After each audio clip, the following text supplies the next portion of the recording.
I'm Al McFarlane. Welcome to the Conversation with Al McFarlane. I'm glad to be here and glad to have you along as well. Well, it's Friday, and Friday we do the Healing Circle. I'm glad to be in the company of my colleagues and my leaders, I call them, Dr. Oliver Williams and Dr. Bravada Garrett Akansanya. The Healing Circle, a partnership with the African American Child Wellness Institute. Our mission is to talk about health and wellness in our community, about healing, about the experience of being healed, but also the work of being healers in community, healers in society, healers in the world. What a wonderful mission, what a wonderful vision, and what a wonderful team to be associated with. And we are so pleased to have this platform to connect with you. We invite you to participate, to share your ideas, your thoughts, your feelings, your concerns, your knowledge through these platforms. And a couple of ways you can do that. One is simply to leave a comment. We're streaming on several platforms. We're streaming on YouTube for the Black Press of America, on YouTube for Insight News MN. Those are our two channels. We're also streaming on 3 Facebook platforms, on LinkedIn, and on Twitter. So no matter how you're connecting, we value the connection. We thank you for being connected, and we invite you to help us grow connections with other people in the community, in the country, around the world.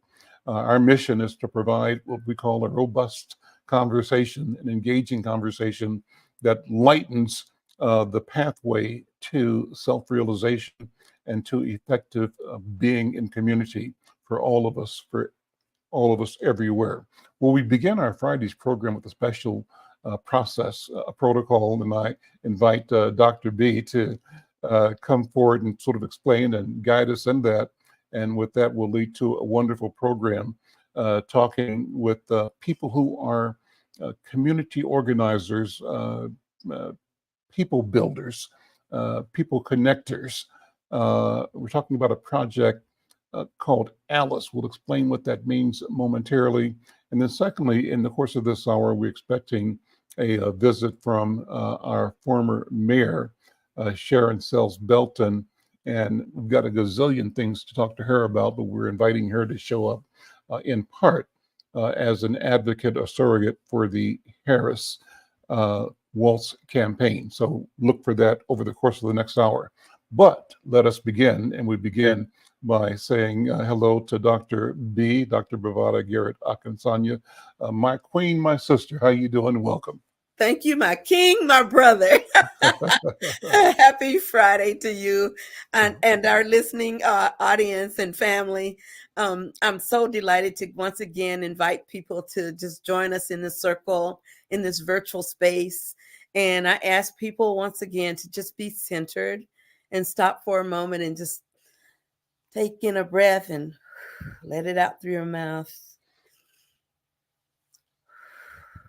Just let it go. And look to your left. Look to your right.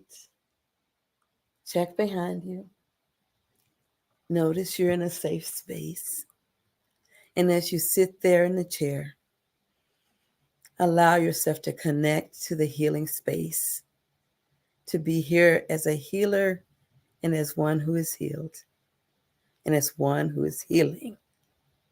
So we join in a circle is our protocol because African people meet in circle. And the circle is a sacred space because there is no beginning, no end, no top, no bottom, and everyone in the circle has equal access to the center, which is the space of voice and power. In our circle, we honor our elders because those are the shoulders we stand on. And we acknowledge what they have done to get us where we are. Each of us sit here as embodiments of centuries of dreams. And we also honor our ancestors, for those were the shoulders our elders stood on. And we honor our ancestors because they're closest to our Creator. And knowing that the African way is that all things are connected. All things. We're connected to each other, the earth, the sky, and through that connection, we hold the power of our sacredness. In this circle, we have order, as is African way. So we use a talking stick that we pass for one another in the circle. And if you feel like you need the talking stick, you just ask for it.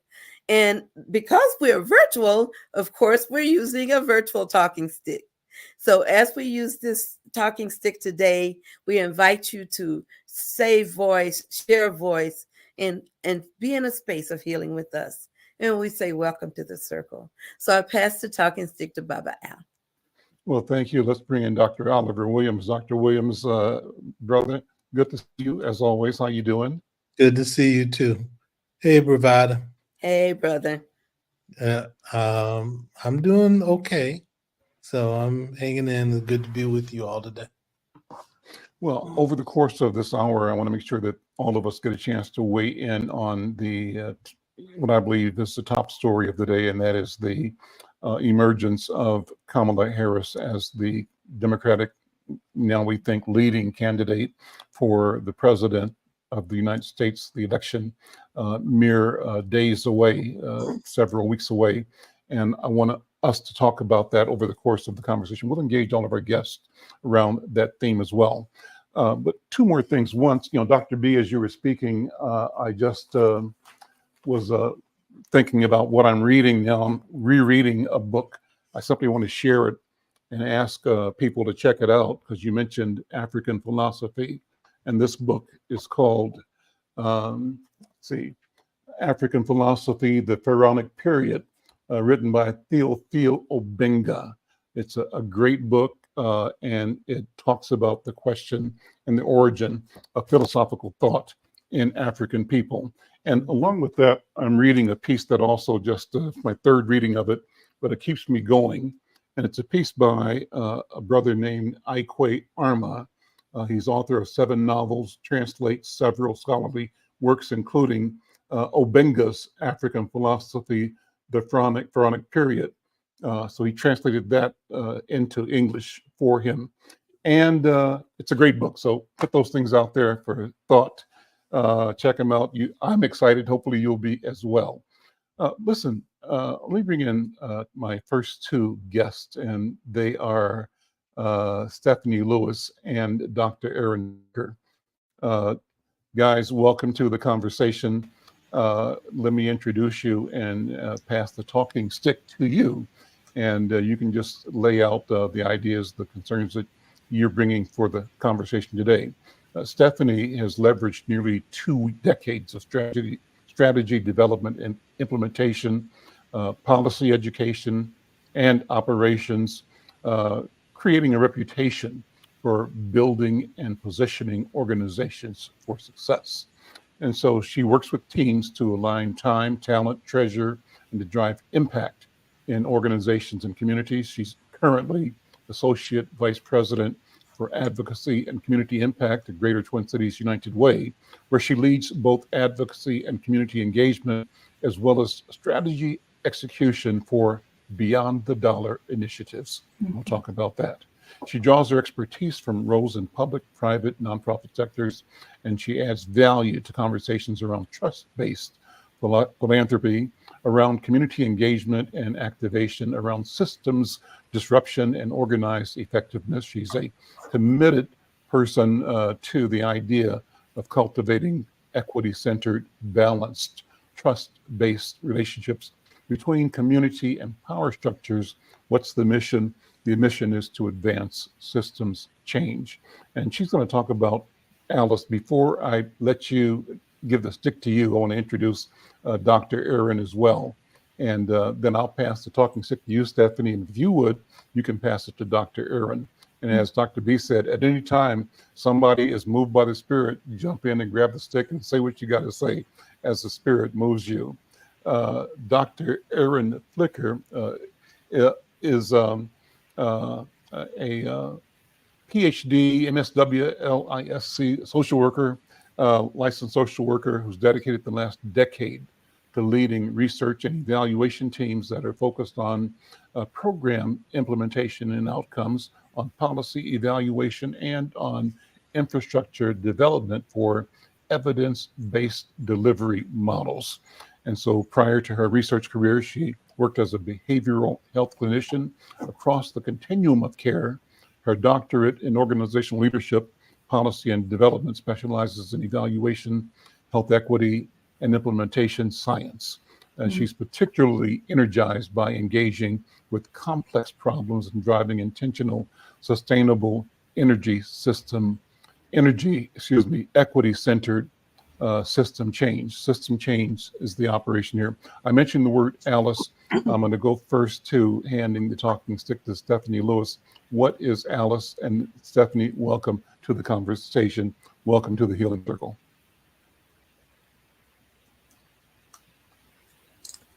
And Stephanie, you're muted somehow. I am muted. You would think I would know it by now. Well, thank you so much, Al and Dr. B and Dr. Williams for having me and my colleague, Dr. Flicker, here today to talk more about Alice. I am actually going to hand off the talking stick to Dr. Flicker because she was leading the steering committee as well as the research advisory committee. And then we'll just go ahead and we'll go back and forth in our conversation. Well, before you do that, let me ask you to take a second to talk about your work then broadly at Twin Cities United Way.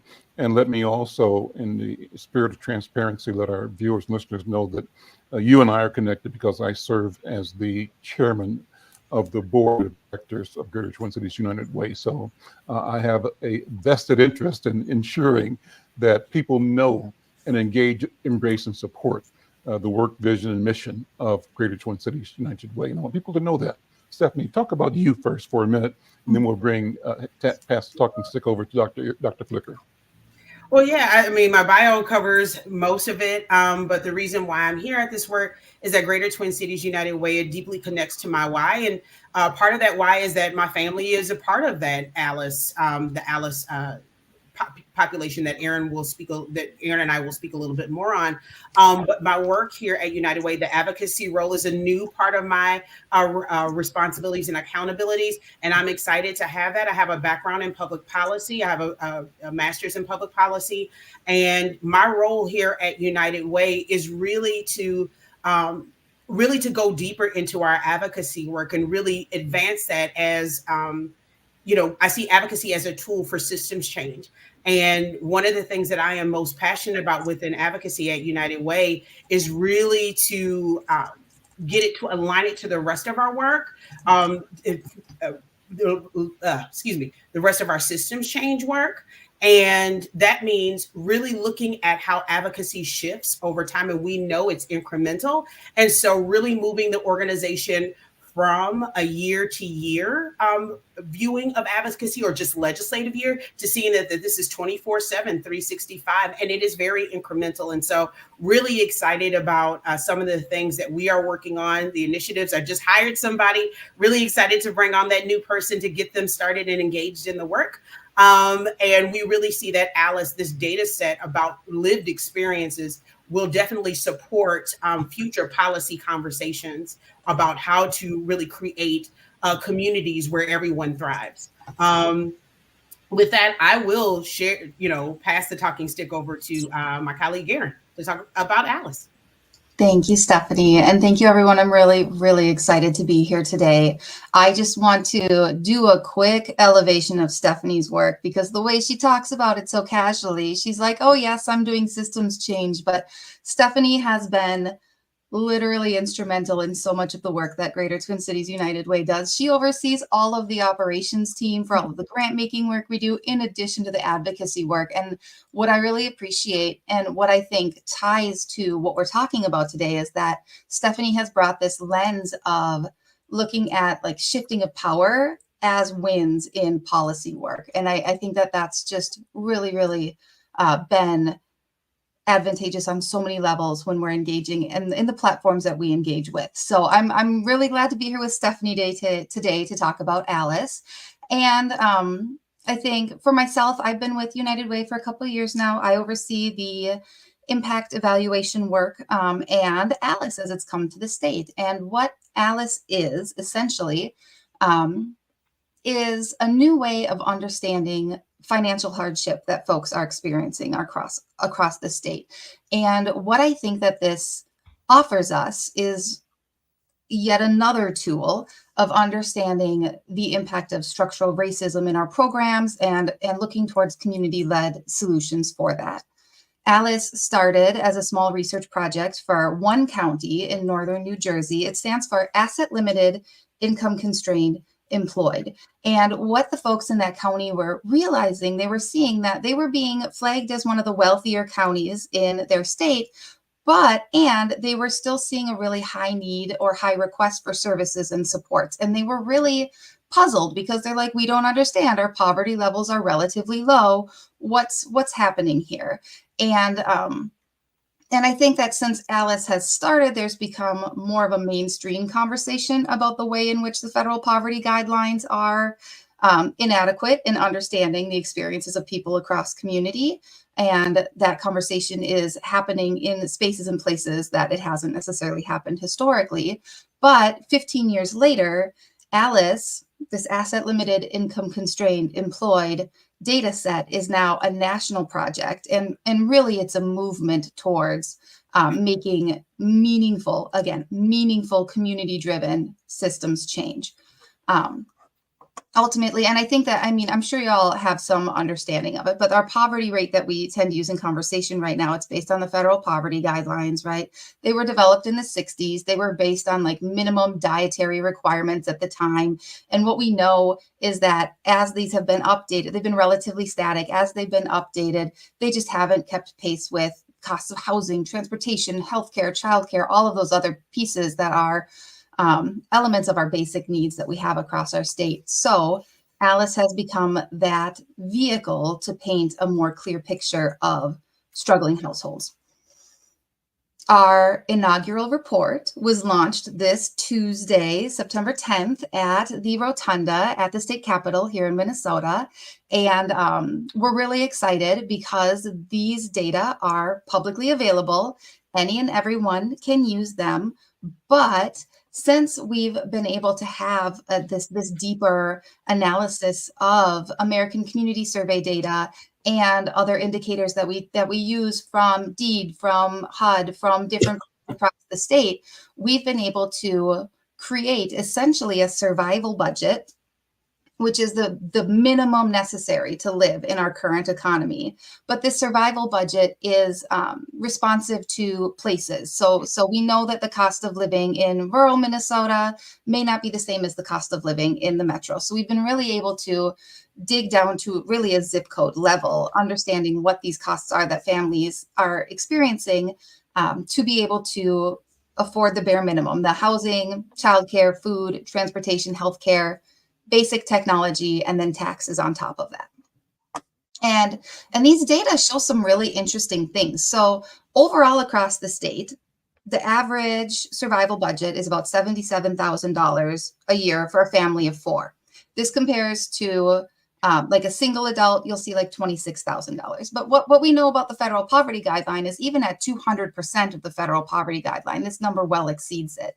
The part that's an added layer is that the range of this budget is very, very broad across the state. So we see as low as $69,000 a year in Wilkin County, but as high as over $103,000 for that same family of four in Washington County. Mm-hmm. And so when we use a static number for eligibility for assistance programs or for understanding the experiences, that experience will vary so deeply depending on where you are in our state that it just won't accurately capture what's happening.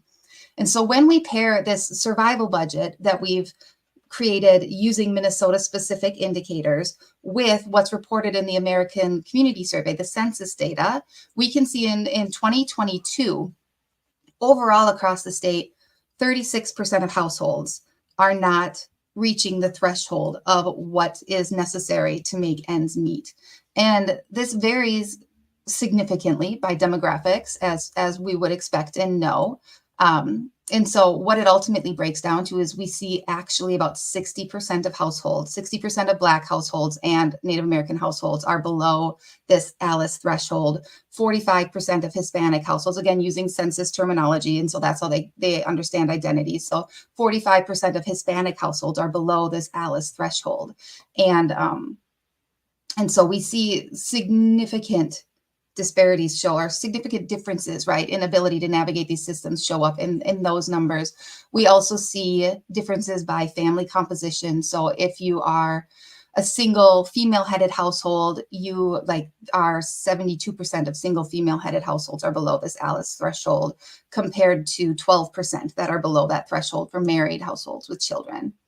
And so this report, this is a very, very high level understanding that I'm sharing with you. But if you go to our website, there's interactive dashboards. You can literally manipulate and understand this data to understand your specific community and work with these data to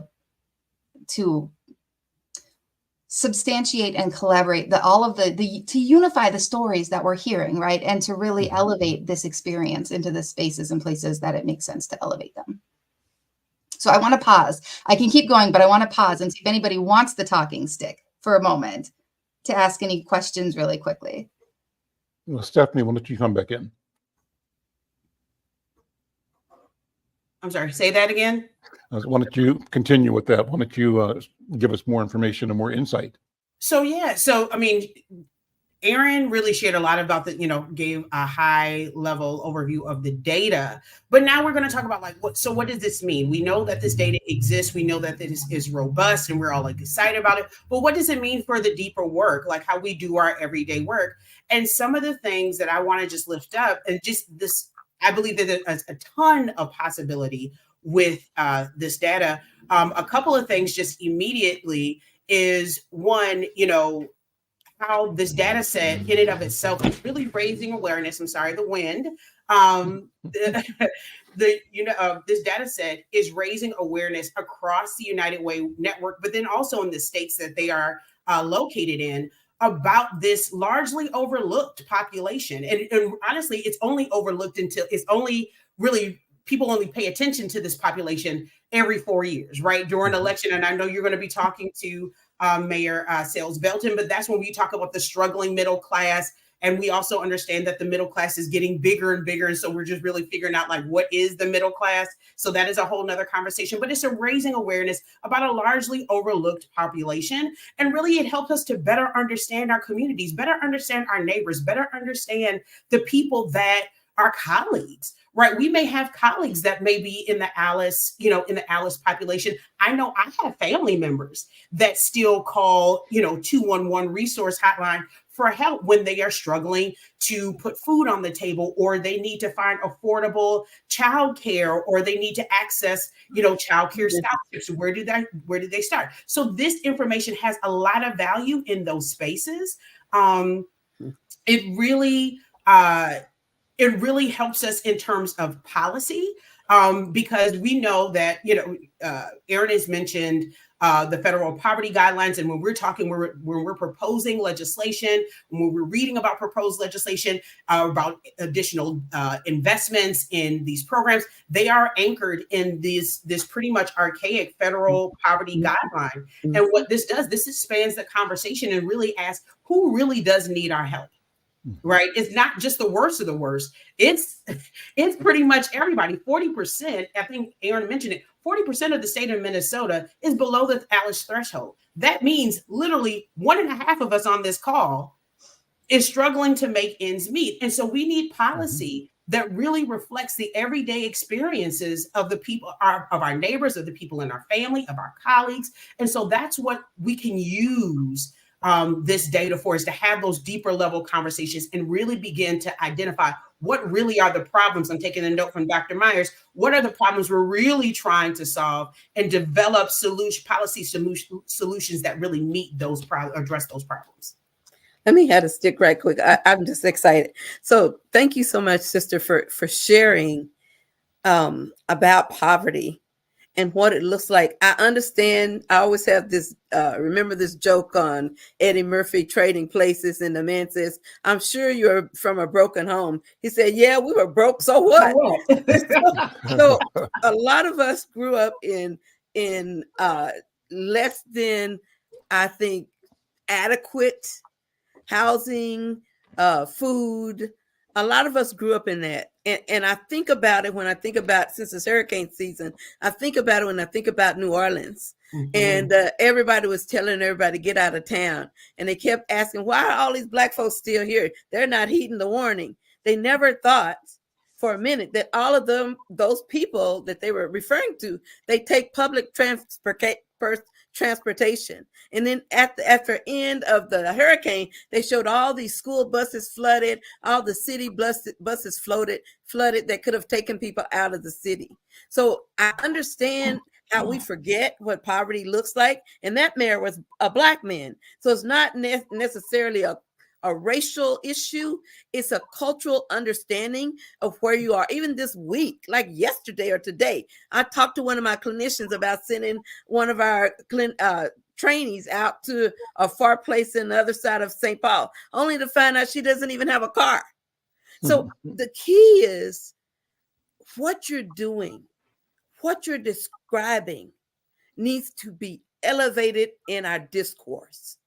It needs to be among the first things we think about. And me as a healer in my counseling center, that helps me understand how come so many people with what I would say good jobs can't afford to bring their children to therapy. This helps me understand this better. And it needs to be, I'm just giving you an amen on it, and you got to convert. And I'm just saying we need to figure out how we can elevate that, not just in this conversation, but for the rest of the year in our healing circle. And we talk about access to whatever it is. We need to elevate that truly critical information that you just shared. So I'm saying thank you for bringing it to the healing circle. And I know we're about to get somewhere going. So here's a stick back. Whoever want it, I can give it back to you, Sister Stephanie, since you had it last, but I had to grab that stick. Thank you so much, Dr. V. I really appreciate your sentiments and your support for the work. I just want to say, in talking about like thinking more concretely around policy, Michigan has leveraged this to do some really cool things around raising or tripling the earned income tax credit, really lifting like 22,000 Michiganders out of poverty. But let me take a step back. One of the things that, we can definitely do some of those things here in the state of Minnesota, but some of those things were already done, but we could do more. So for example, last year, they passed a universal lunch program. And that addressed, without people knowing, that addressed that Alice population. Again, I was a part of, and I literally cried when they passed it, because I remember having that experience. My parents were both working full time, some of them pulling, doubles and triples, and still couldn't give me $2 a week, me and my brothers and sisters, $2 a week to afford lunch. So there were times where I had to get the bag lunch with the peanut butter, not jelly, jelly's fancy, peanut butter sandwich with milk and an apple. And I remember the feeling sitting at that table while everyone was eating a regular lunch, and I was pointed out as having, everybody knew I couldn't afford it. So that is some more of the policy prescriptions that we can advance once we have access, once we can actually get this data set into the hands of our legislators, into the hands of our coalitions, into the hands of organizations like Greater Twin Cities United Way, who cares about the everyday experiences of people. Thank you. Dr. Oliver, why don't you take the talking stick? Any thoughts or feelings? Yeah, I guess when I was a kid, my mother was a person that was working in the house. My father had passed away. So I'm one of those kids too that experienced like Stephanie did. Jelly was fancy, huh? And was able to sort of leverage that. It was interesting to me. I heard something within the last couple of weeks and talking about standing on the shoulders of our ancestors. and I'm getting this thing on Facebook that talked about inventors and people that contributed to our community that we didn't know about. And thinking about, people who believed in us until we were able and ready to believe in ourselves. And I continue to think about people that contributed to our well-being as a community, and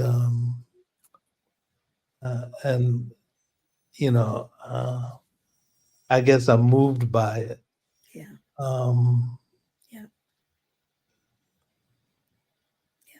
Yeah. Moved by people who did well by us.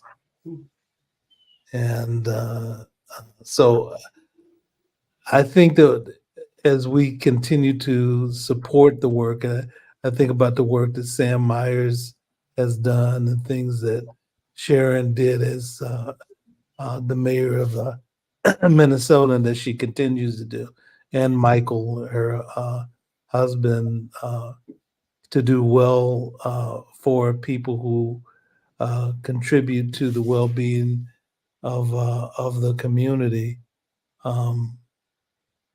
I just continue to think about people who do well by us, even though we may not know the work that they continue to do for us. And I know that Sharon went to South Africa, as Sam did, and Gary went, and also the person who's the current director of the School of Social Work, Joan Blakey. We're all in South Africa. I did get Joan connected to one of my colleagues that's in Cape Town, although all of them didn't get a chance to make the connection. They did, and they had a useful conversation with one another. But the question that I think about is how do you make the research that you all are doing accessible to more members of the community? So they understand the numbers and what it says, and how the information that you're pulling together has usefulness, to know that one person in one community with the same amount of money may not do as well as other people in other parts of the community with access to those resources, may not do as well or may be doing better.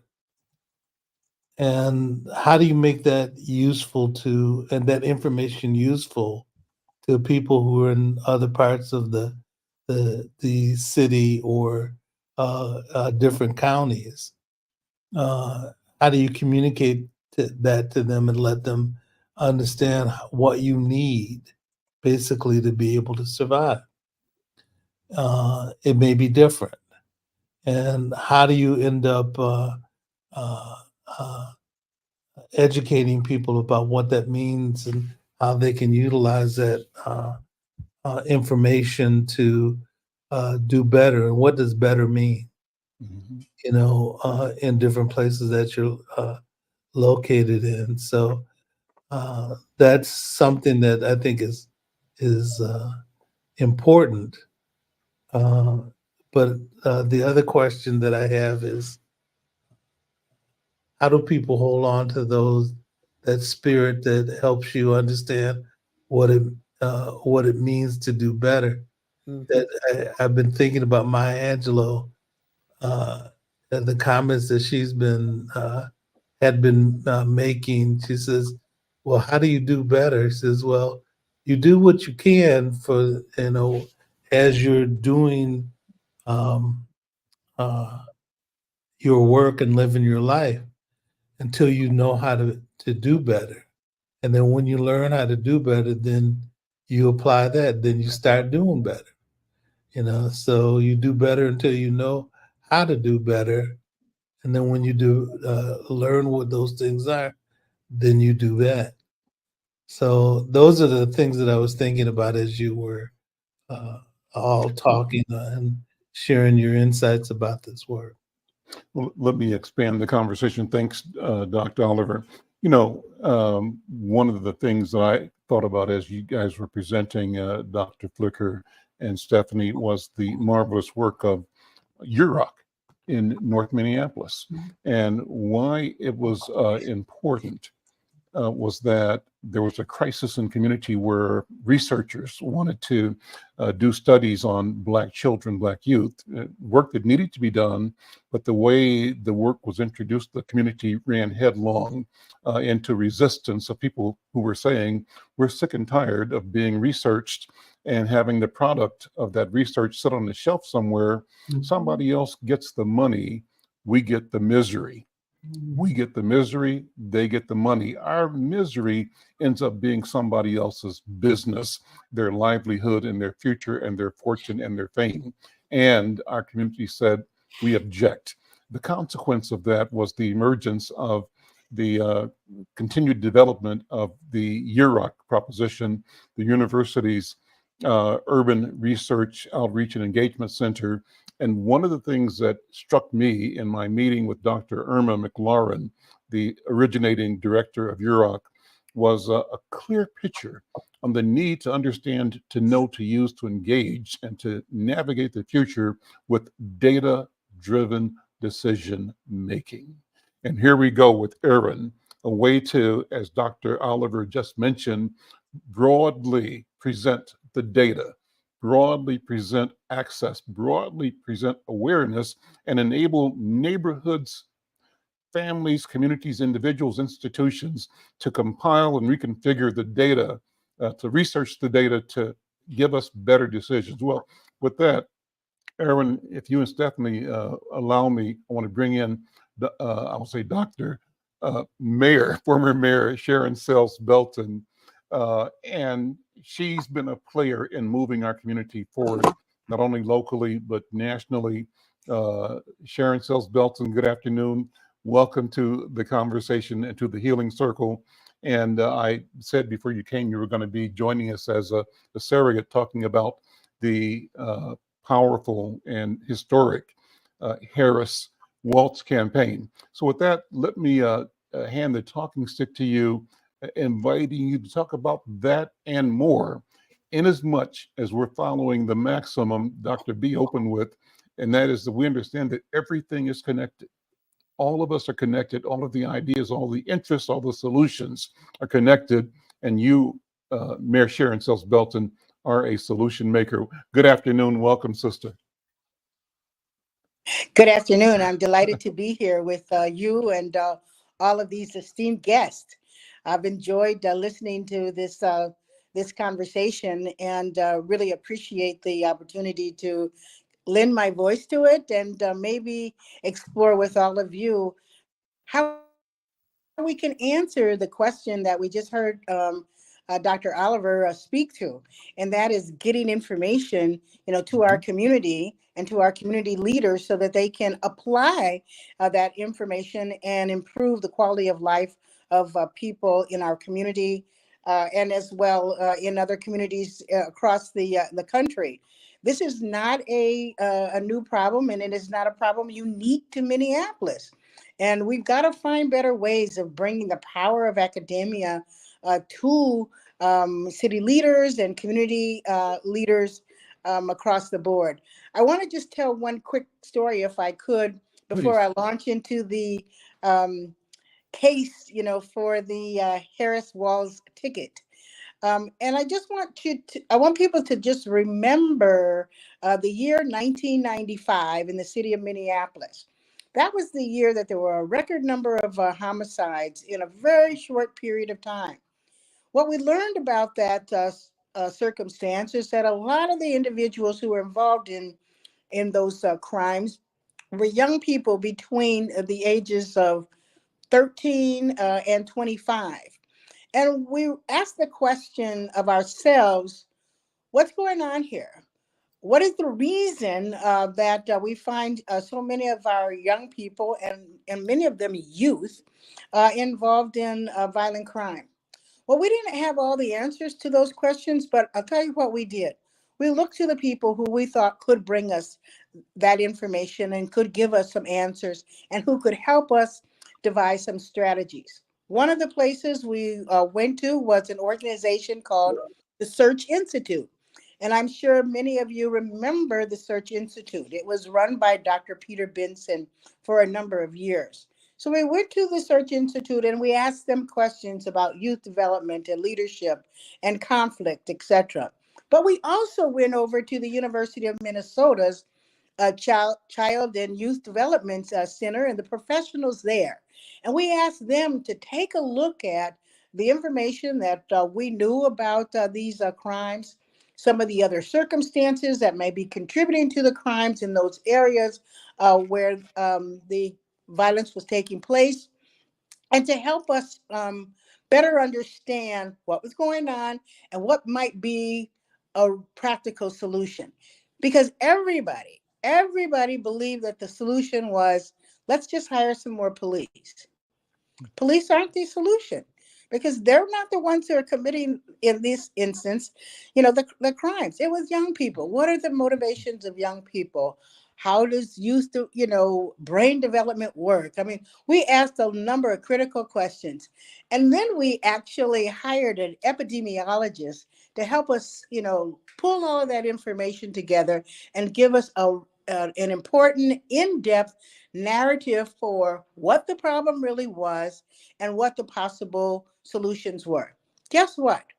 Armed with the right information, armed with information and data that was appropriately analyzed, we were able to come back and create a series of recommendations that we could in fact present to the community to say, if we apply these tactics, if we apply these strategies, if we are all collectively involved in this work, we can bring this juvenile violent crime statistic down.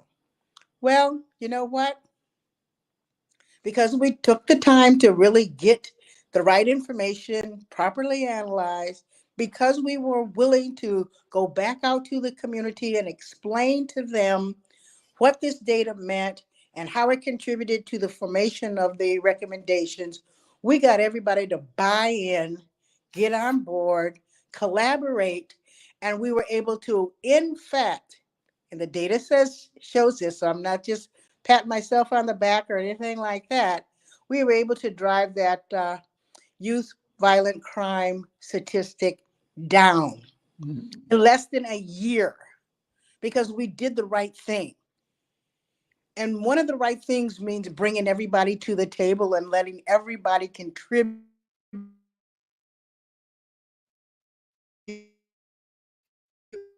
to contributing to being a part of the solution to the problem.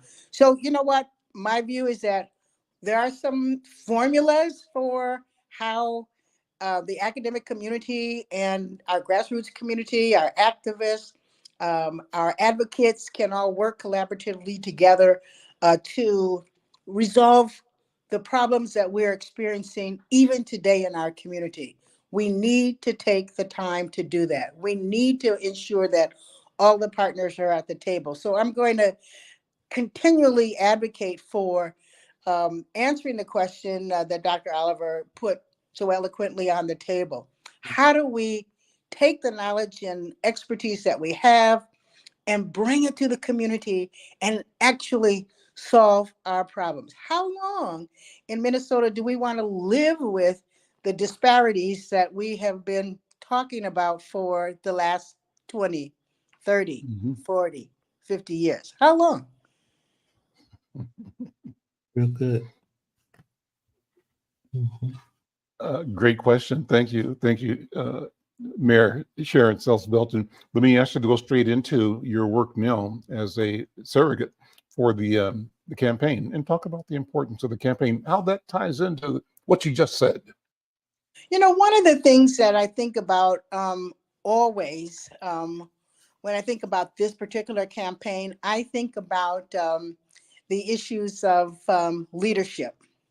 And I think about the questions that we as a society here in the United States always ask ourselves about leadership. And that question usually centers around, who can, who should lead?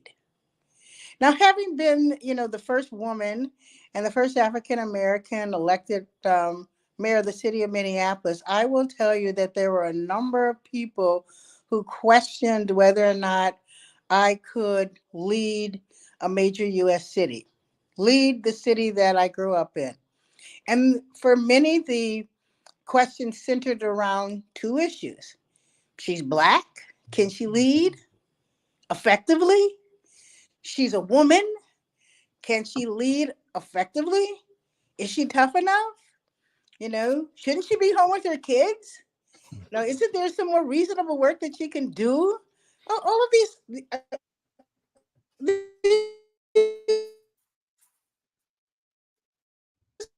things to my face in our community. Now, on the surface, all of you would think those are pretty ridiculous questions. But the truth of the matter is that there are people who still ask that question today. And they're asking it now in the context of the Vice President of the United States as a candidate for the presidency. And I say the question has been answered over and over and over and over again. Yes, women are competent to lead this country. We are competent to lead in every opportunity where we have the chance. And the question is, in this case, it's up to the American voter. And so, what's the challenge for the campaign? What's the challenge for Vice President Kamala Harris? Her challenge is straightforward: sharing the information that she has about her experience in the role of vice president and in all of the key and extraordinary positions of leadership that she has had throughout her entire career.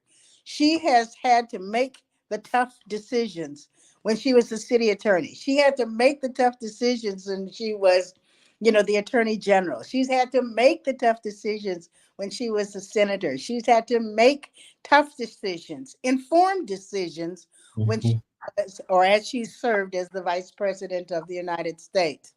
So the question is whether or not we believe that she's ready. Now, I, for one, say I'm already on board, and I know she is.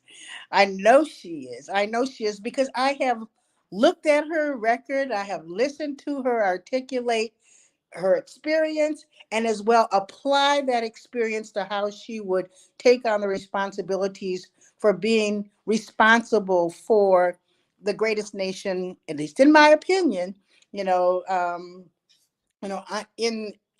this planet.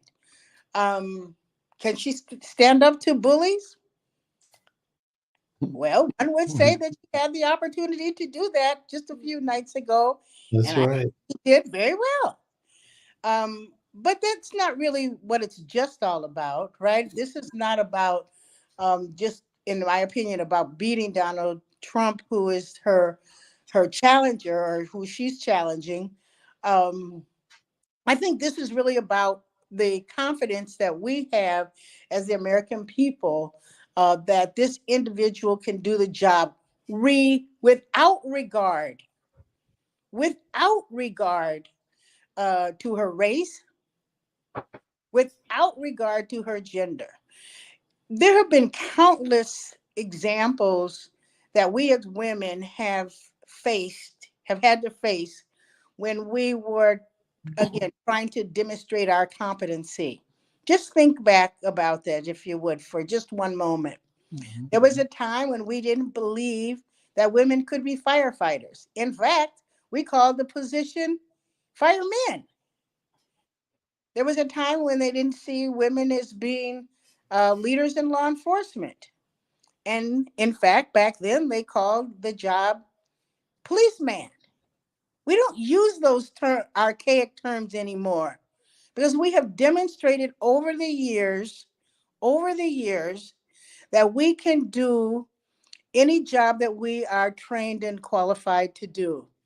So I think this notion about gender and about race have played themselves out.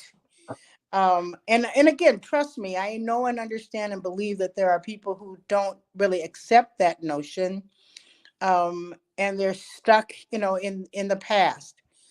But our job and our responsibility is to let people, know that it's time for us to move forward, and that we're not going back, to, the old narratives. We are not giving up on any of the successes that we have achieved as women, or even, more broadly, as a country.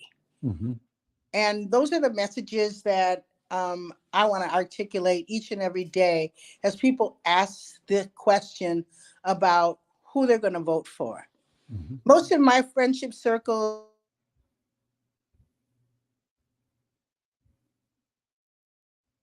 We lost a little doesn't. bit. There we go. Most of the people in my circle don't raise the question anymore about whether or not the country is ready to elect a woman, because we believe that has been proven um, countless times.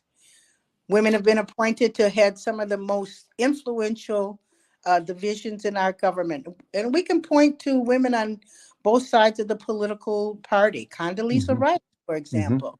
Give me Mhm. a break. She was the leading um, person in the world with regard to national and global security. So we've demonstrated this over and over again. So I believe, I think the jury is out, and the jury come back and said, yes, we're ready to turn the corner. We're ready to give the most qualified person the opportunity to lead the United States, of America. And again, that person is Kamala Harris. Now, Mayor, I'm absolutely delighted. Let me just get this one go point out. ahead. I'm absolutely delighted that when she was vetting, candidates to be her running mate, she looked to Minnesota. She looked to Minnesota and found an individual in Governor Tim Walz, who represents, all that is good about America, and certainly Mhm, all that is good about Minnesota.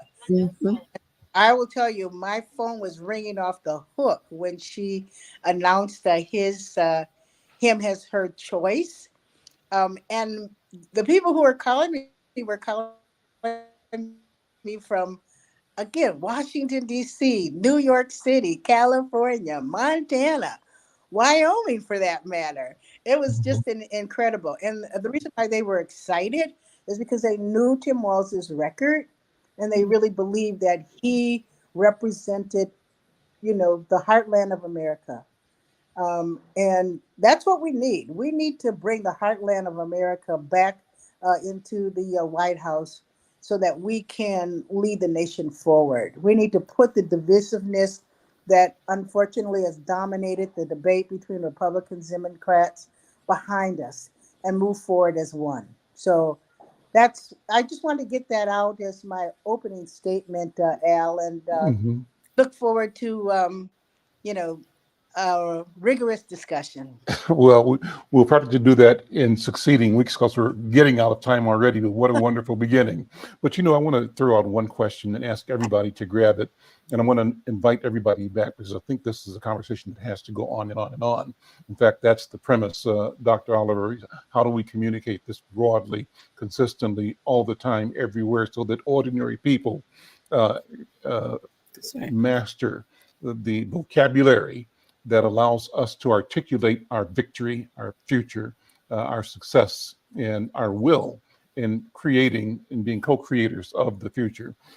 The question is transformation. And would all of you think about this? Joe Biden, when he began, said he was going to be a transformative president. Right.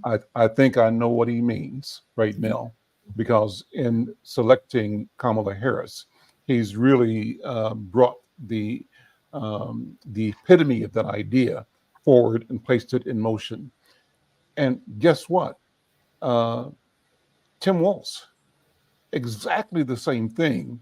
The power that he has as an effective and leading governor, but making the decision to join that ticket also creates a daisy chain effect with the potential of a Native American indigenous woman becoming the first governor of Minnesota, and the potential of Bobby Joe Champion, who's president of the Senate, becoming the first African American lieutenant governor.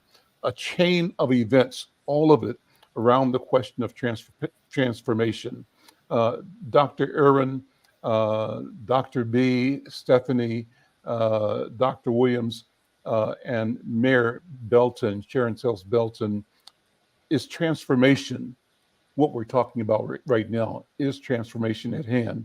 Let me go to Aaron first, and then Stephanie, and be brief because we've got about 5 minutes altogether.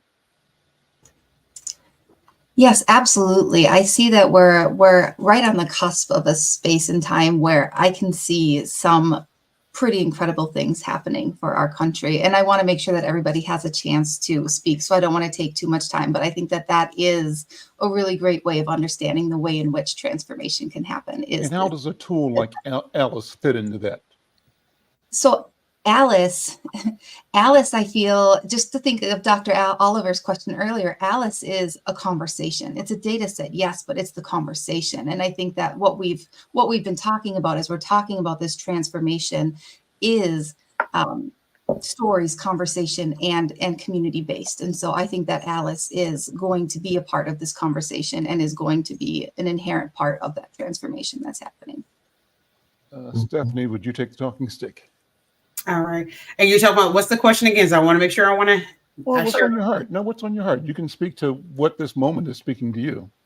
Well, I think this moment, I think we are all recognizing that there is a collective fatigue with the status quo.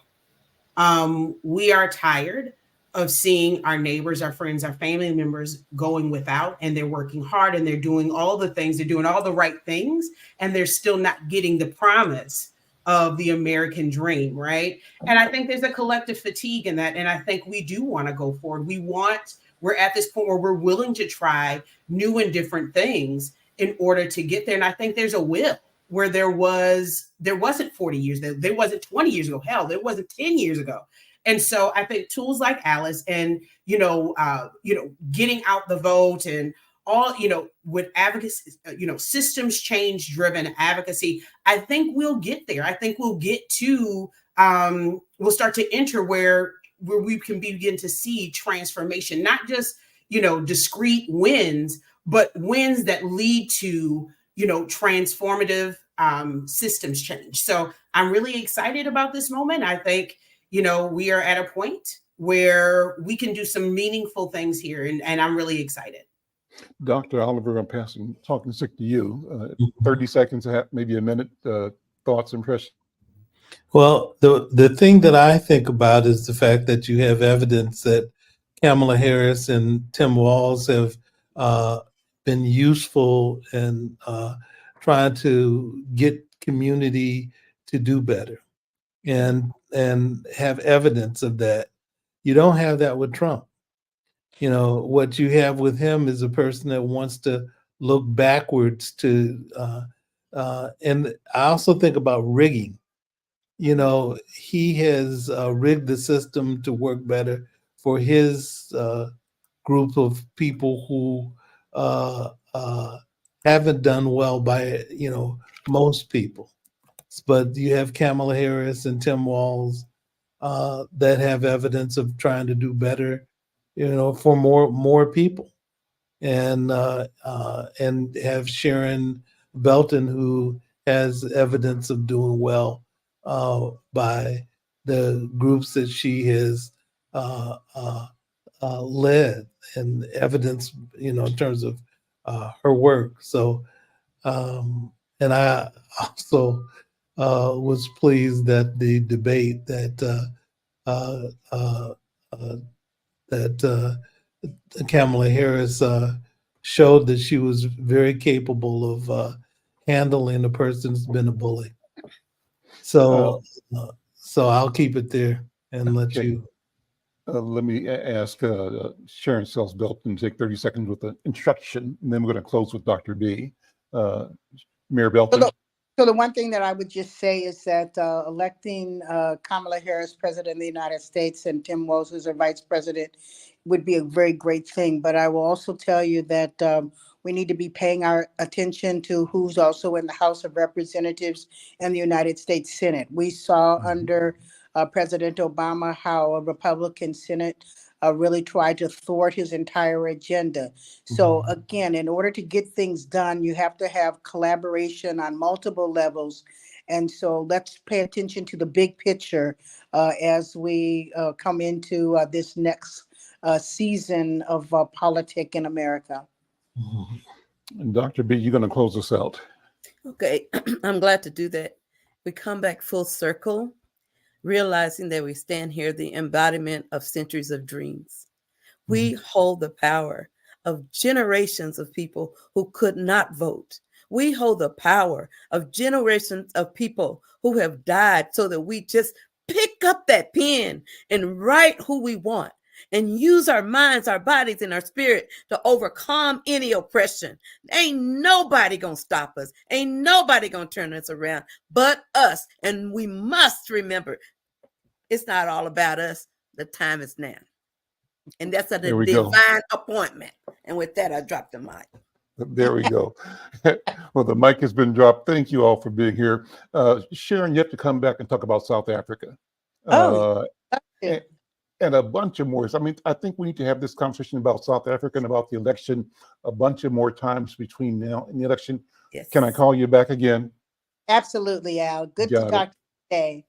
All right. Take care. I'm Al McFarlane. We'll see you next time. Take care. Bye. Bye. Thank you.